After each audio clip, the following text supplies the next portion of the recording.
She walked in like she belonged there. Not loud, not flashy, not trying to be seen, just present. Composed, entirely in control of her space.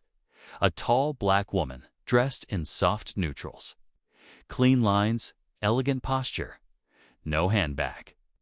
Just a black leather folder tucked under one arm. No logo, no noise.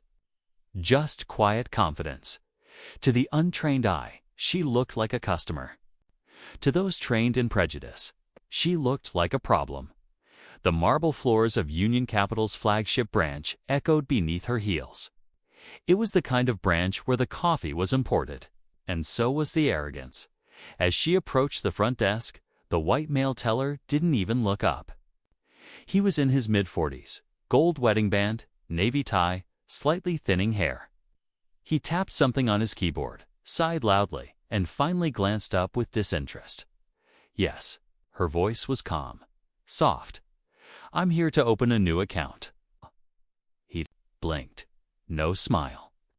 Just that look, the one people of color know too well. "Do you have an appointment?" "No. I was told walk-ins were accepted." He glanced her up and down, not at her eyes, at her clothes, at the absence of a briefcase, or a company name, at the skin she wore proudly. "Well, we're quite busy today, and these kinds of accounts require documentation. Verification?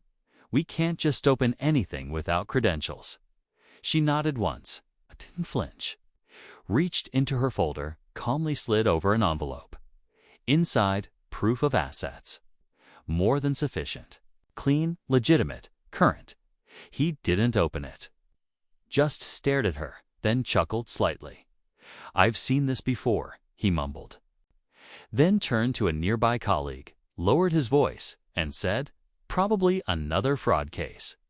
The colleague, young, white, poorly trained, tried not to laugh. The two shared a look, an assumption. She stood there, still watching, saying nothing. Another employee walked by, overheard, and leaned toward the manager's office. A moment later, the branch manager stepped out. Mid-50s, sharp suit, blonde hair with too much gel. The kind of man who measured respect based on credit score and cologne. He looked her up and down the same way the teller had. Approached with a fake smile. "Ma'am, how can I help you?" She explained again, politely, that she was here to open a new account. Presented her documents. He didn't touch them. Instead, he leaned slightly forward and said with forced courtesy, "Miss, look, we don't open high-level accounts like that without prior vetting. And you need a business profile or verified financials from a partner institution." "I just handed you that," she said gently. "Yes. But we need real credentials, not just paper." His tone never changed. But the condescension coated every syllable like syrup. She smiled. That smile, the one that doesn't reach the eyes. The one that means, "I see exactly what you are doing. And you have no idea what you're doing to yourself," he continued. "If you'd like, you can fill out a general inquiry form and we can get back to you within 5 to 7 business days." She nodded slowly. No anger. No raised voice. Just the silence of someone who didn't come here for permission. Someone who came to observe. She closed her folder. Gently, "Thank you," she said, her tone velvet smooth. "I have what I need." And with that, she turned and walked out, not defeated, not ashamed, but certain, because the moment they refused to serve her, they unknowingly served her everything she came for. They had no idea what they'd just done, but they were about to find out very, very soon. Before Danielle Rivers ever walked into that bank, before she ever held power over anyone's job, before she became a billionaire, she was a little girl, a quiet observer in a world that often refused to see her. It was Detroit. Winter 1987. 8-year-old Danielle sat beside her mother in a cold, echoing bank lobby. Plastic chairs, buzzing fluorescent lights, that sterile, indifferent air. Her mother, Marlene Rivers, sat upright, nervous but composed, clutching a folder of documents tight against her chest. Business registration, savings history, proof of income, everything in perfect order. She wanted to open a sewing studio, a dream she'd been building for years. Not a loan of luxury, just enough to get started. When they were called up to the desk, the white man behind the counter barely looked at the papers. He flipped through them, sighed, and said flatly, "Sorry, Miss Rivers. This bank doesn't take those kinds of risks." He didn't smile, didn't explain. He just waved the next customer forward. Danielle didn't understand all the words, but she understood. Her mother's expression. She watched Marlene's back straighten, watched her fold the folder carefully, respectfully, watched her thank the man anyway, as if dignity had to be performed even when it wasn't received. They walked out slowly. Danielle's boots crunched the snow. Her mother didn't say word, but that night, through the thin apartment walls, Danielle heard her crying. A sound so quiet it didn't want to exist, but loud enough that it never left Danielle's heart. She learned something that day. That dignity didn't always live in the lobby. Sometimes it was denied right at the counter. She didn't tell anyone about it, but she never forgot. Danielle grew up quiet. The kind of child who didn't speak unless she had to, but when she did, people listened. She was always watching, always thinking. While other kids played, Danielle was calculating. Her notebooks weren't filled with doodles.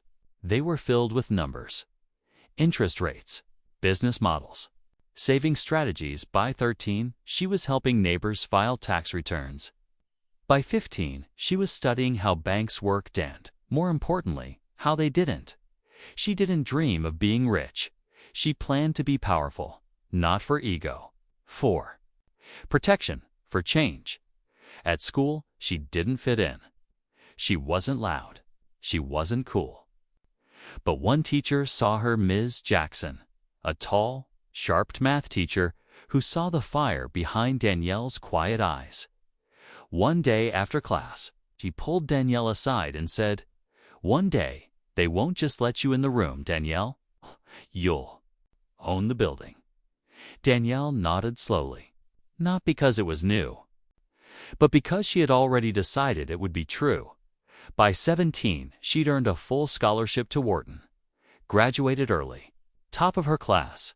While others partied, she analyzed. While others chased titles, she built systems. She spent 3 years at a top hedge fund, quickly earning a reputation for being brilliant, calm, and terrifyingly efficient. She predicted shifts in the market before they were public. She saw patterns no one else saw. She didn't chase applause. She studied silence. But Wall Street wasn't built for people like her, and she wasn't going to wait for it to change. So she left, with nothing but a laptop, a vision, and a mission stitched into her bones. Danielle founded Rivers Equity, a digital-first banking platform created for the invisible, for the single mothers, for immigrants, for the underpaid and overlooked, the ones denied by the very systems she now intended to dismantle. Investors didn't take her seriously. Some praised her intelligence but dismissed the mission. "You're brilliant," one of them said, "but poor people don't make banks profitable." Danielle smiled. And then she proved them all wrong. Within 5 years, she had over 1 million users across the country. Within 10, Rivers Equity was $1 billion company. But money was never the point. She didn't build it for wealth. She built it for justice. And then it happened. Her firm acquired a traditional bank, one of the biggest, one of the oldest. Union Capital Bank, a 100-year-old name, dozens of branches, and a long history of ignoring exactly the kind of people she fought for. She'd reviewed the reports, the internal memos, the customer complaints that were conveniently ignored, branch after branch. Cases of racial bias swept under the rug. Poor service, suspicion, microaggressions, and not once had a manager been held accountable. It wasn't just a business merger. For Danielle, it was personal, so she didn't send in a compliance team. She didn't call for meetings. She went herself alone. Not as the CEO, not as the billionaire, not as the woman Forbes kept trying to put on the cover. She went in as herself. Just Danielle. She chose a branch with the highest number of internal complaints, one located in a wealthy, mostly white neighborhood known for clean records. Of course, the records were clean. They were written by the ones in charge. She didn't wear a luxury brand. She didn't bring her assistant. She wore a soft cream blouse, neutral slacks, modest earrings, hair in a neat bun. She carried a simple, black leather folder, no logos, no shine. Nothing to announce who she was. That was the point before she left her penthouse that morning. She paused at her desk. There, in a silver frame, was a photo of her mother Marlene. The same photo she'd kept since the day she got her first office. The woman who taught her grace even when grace was denied. Danielle looked at the photo for a long moment. And then she whispered, "We're going in soft, Mama. Let's see how they treat us without the shine." She slipped her phone into her purse, recording quietly. She didn't know what would happen next, but she had a feeling, and she was ready, because this wasn't just business. This was memory. This was for all the mothers who got turned away, all the daughters who had to sit quietly and learn how the world works. This was justice. And maybe, just maybe, revenge with purpose. She stepped into the car, looked out at the city her company helped rebuild, and headed straight for the branch that was about to become very, very famous. They wouldn't recognize her. They wouldn't respect her. They wouldn't know what was coming. But what they didn't realize, she already owned the building, and the clock was ticking. That morning began with precision. Danielle stood in front of her closet, considering every thread. Not for fashion, for message. She chose a soft gray blouse. No designer label. Dark slacks, freshly pressed. Comfortable flats. Minimal makeup. Hair tucked neatly into a low bun.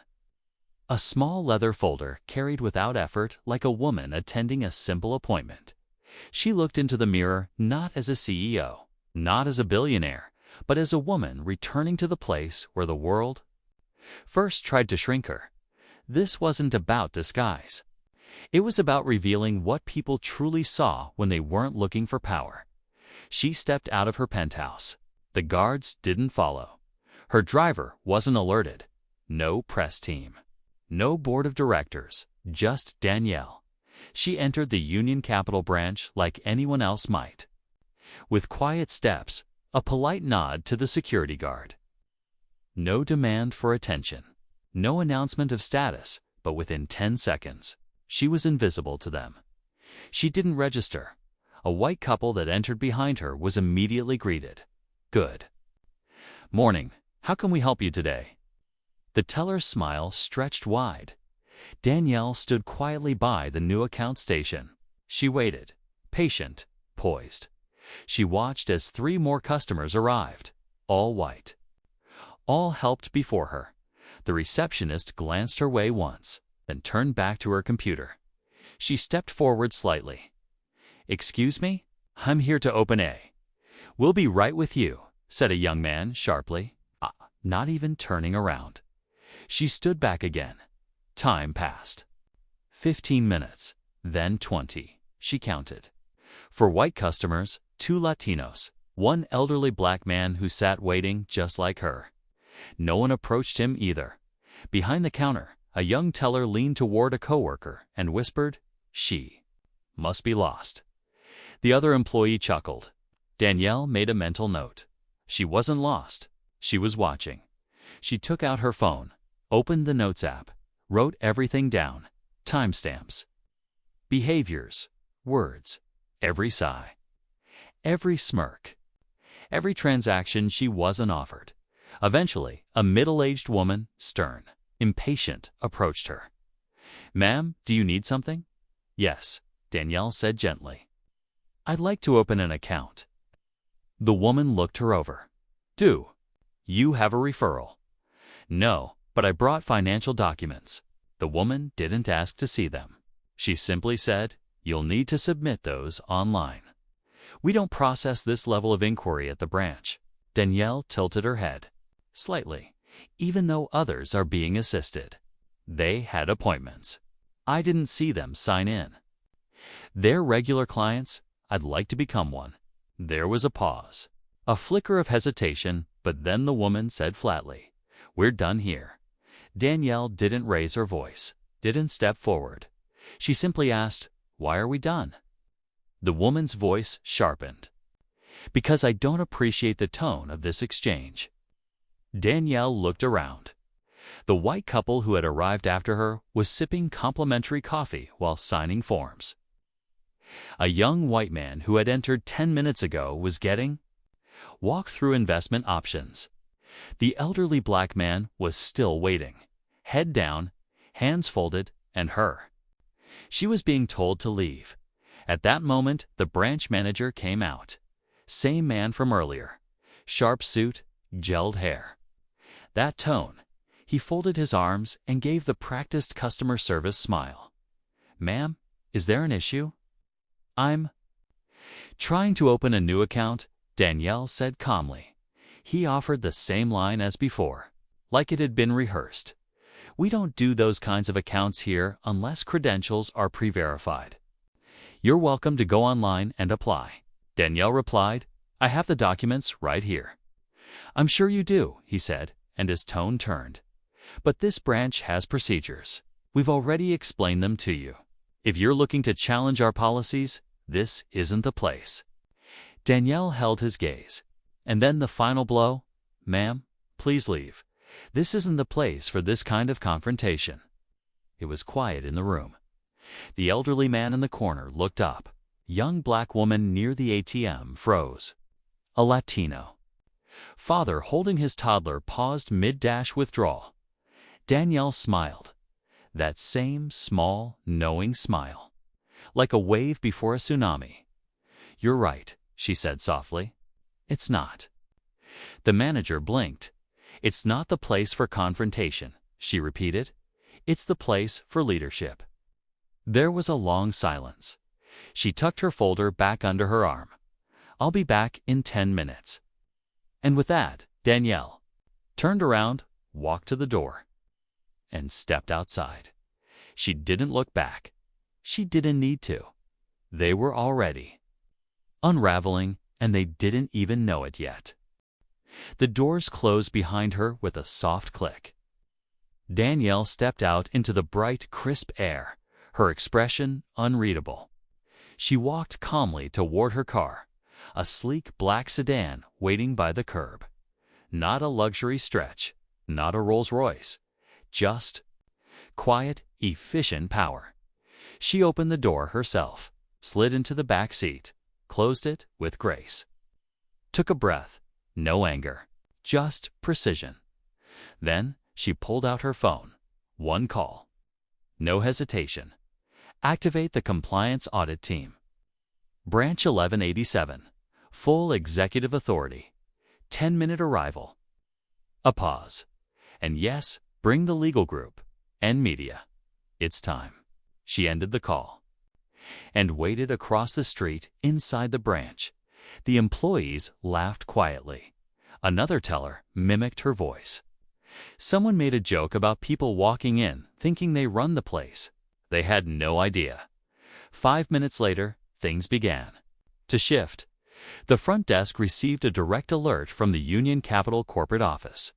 A red notification. Level 1 priority. Urgent, corporate vice president and executive team en route to branch 1187. Immediate full compliance. No exceptions. All files, systems, and personnel to be made available for on-site review. Confusion spread.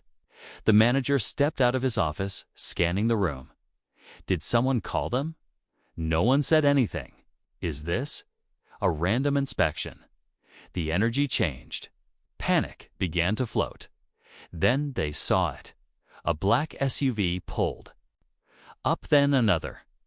Then a third. From them emerged suits. Men and women in crisp navy and charcoal. Legal staff. Internal auditors. A compliance officer holding a clipboard.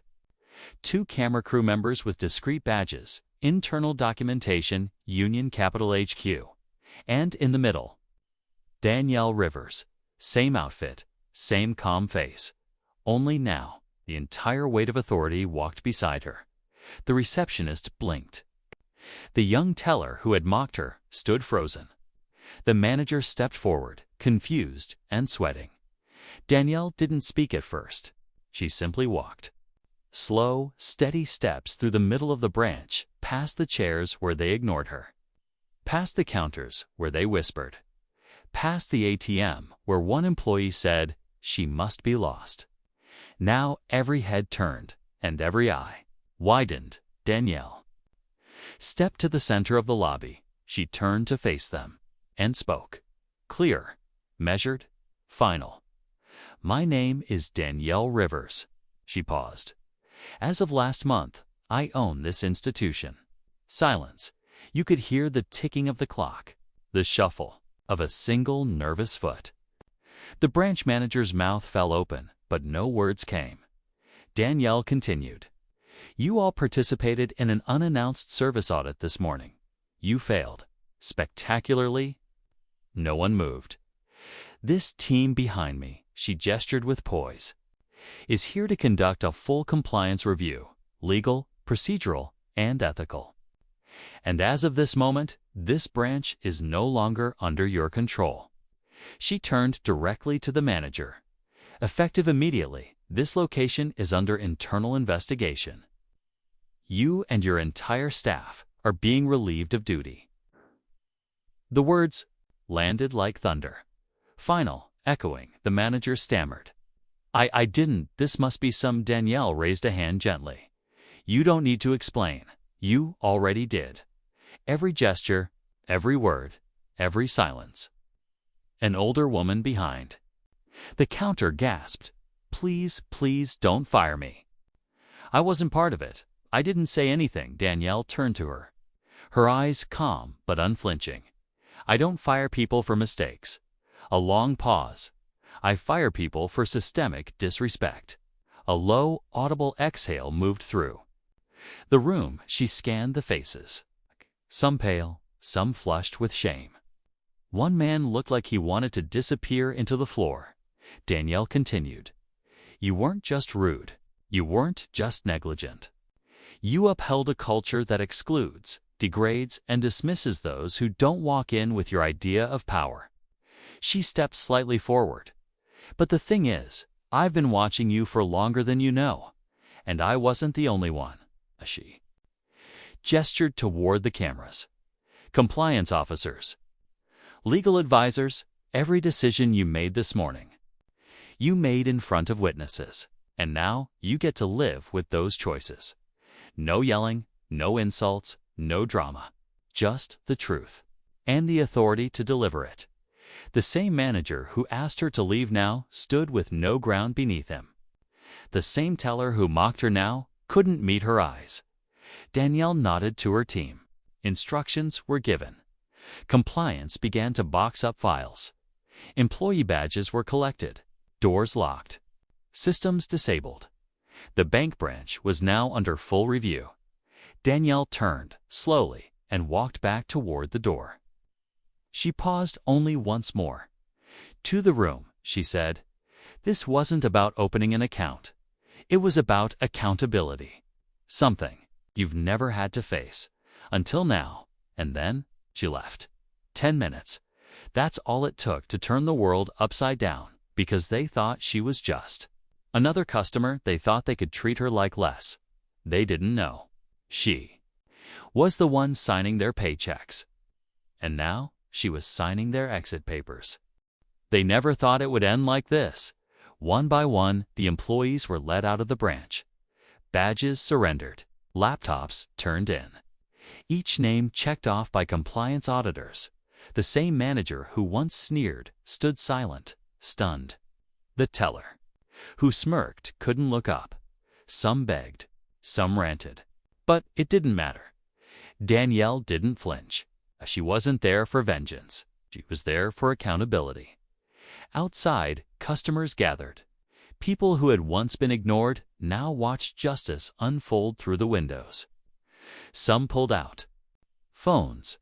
Others simply stood still, shocked, inspired. Danielle waited until the last staff member was escorted out.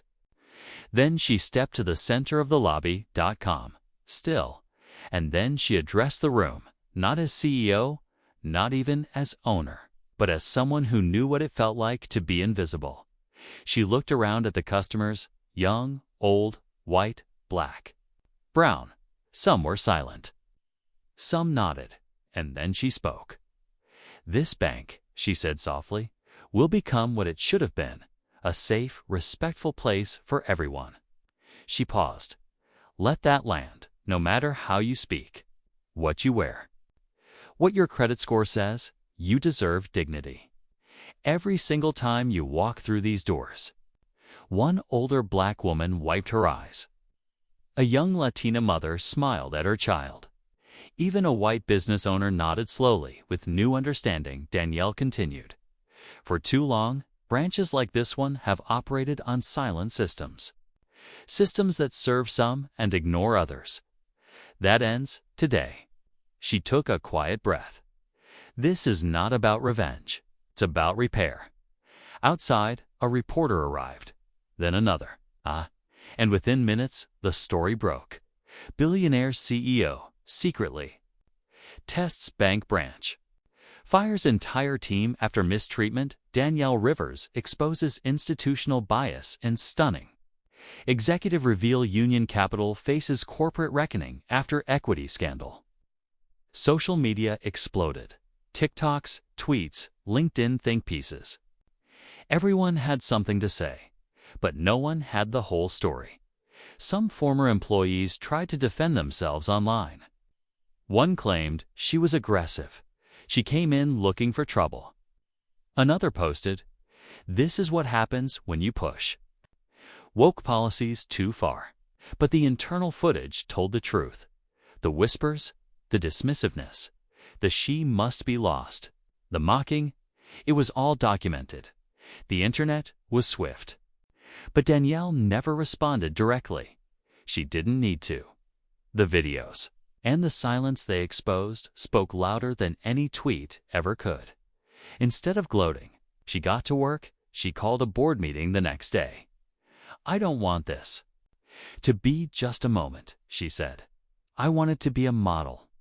And so she launched a sweeping initiative, a new division within Rivers Equity, internal equity, auditing a full-scale mystery shopper program, disguised visits to every single branch across the country, undercover, anonymous, repeated, rotating. Each report logged, every microaggression documented, each customer experience reviewed, not just by numbers, but by humanity. Employees would no longer be protected by tradition. They would be measured by truth. And something else happened. Danielle requested one final report from the security team at the original branch. She wanted to know who treated her with dignity. Only one name stood out: Marcus Bell, age 39, former military, night school student, working part-time security to support his daughter. He hadn't said much, but he had greeted her kindly, opened the door with respect, nodded when no one else would, not because he thought she was powerful, but because he thought she was a person. Danielle smiled when she read his file. Then she made the call. 2 weeks later, Marcus Bell was named the new branch manager of Union Capital's flagship location. On his first day, he wore a clean gray suit and carried a single photo, his daughter, holding a hand-drawn congratulations sign. He gave a speech. It was short. "I didn't get here because I know everything," he said. "I got here because I remember what it feels like to be looked over." The staff applauded. The customers did too. Danielle watched from the back of the room, arms crossed, eyes calm. She didn't want attention. She didn't need credit. She just wanted change. Permanent, grounded, and earned. As the ceremony ended, a new sign was unveiled on the wall. The Danielle Rivers standard. Respect is the minimum. People took pictures. Some posted. Some wept. But Danielle, she walked out quietly, just like she walked in weeks earlier. Only this time, the world saw her for what she was. Not just a CEO, not just a billionaire, not just a woman in heels. She was a storm wrapped in grace, a mirror held up to injustice, a daughter who once watched her mother be denied, now building a world where no one had to ask permission to be treated with dignity.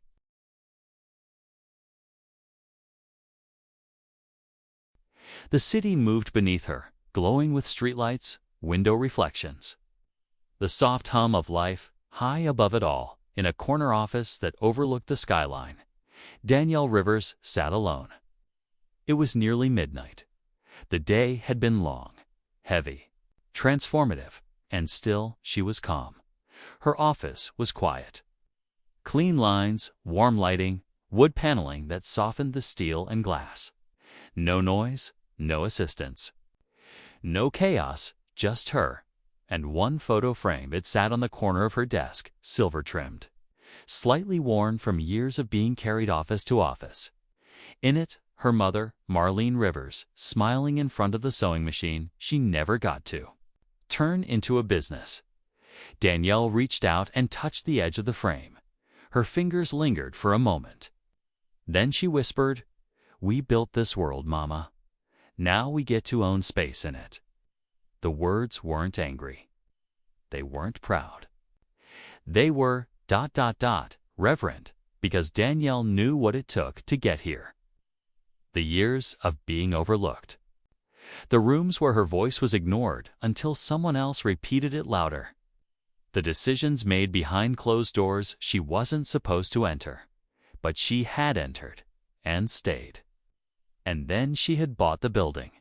The power didn't change her, it clarified her. She had never wanted revenge. She wanted reform, and that she had delivered, not through rage, not through protest signs, but through preparation, precision, patience. She didn't burn it all down. She rewired it from the inside out, and now, across the nation, her team was auditing every single branch, every policy, every assumption. Banks were being forced to ask better questions, to listen, to serve, and they knew it wasn't optional anymore. Outside her window, the new sign on the flagship branch glowed under soft white light. Not the name of an old bank built by exclusion, but a new name born from every denied application, every unanswered question, every mother who heard no when she needed yes. The sign read, "Rivers Trust for all people, not just words." A standard dot, and then came the narration, not spoken by Danielle, but by the voice of every person who had ever been dismissed, overlooked, ignored in lobbies like the one she once sat in. Never underestimate the quiet ones, the ones who listen more than they speak, the ones who walk into rooms no one expected them to enter, and leave owning the entire building. Never judge success by the skin it lives in. Power doesn't always announce itself. It doesn't always wear a badge or a title or a custom suit. Sometimes all walks in heels, carries a folder, smiles politely, and changes everything. Fade out, her silhouette by the window, her mother's picture on the desk, and the glow of a future that finally included everyone.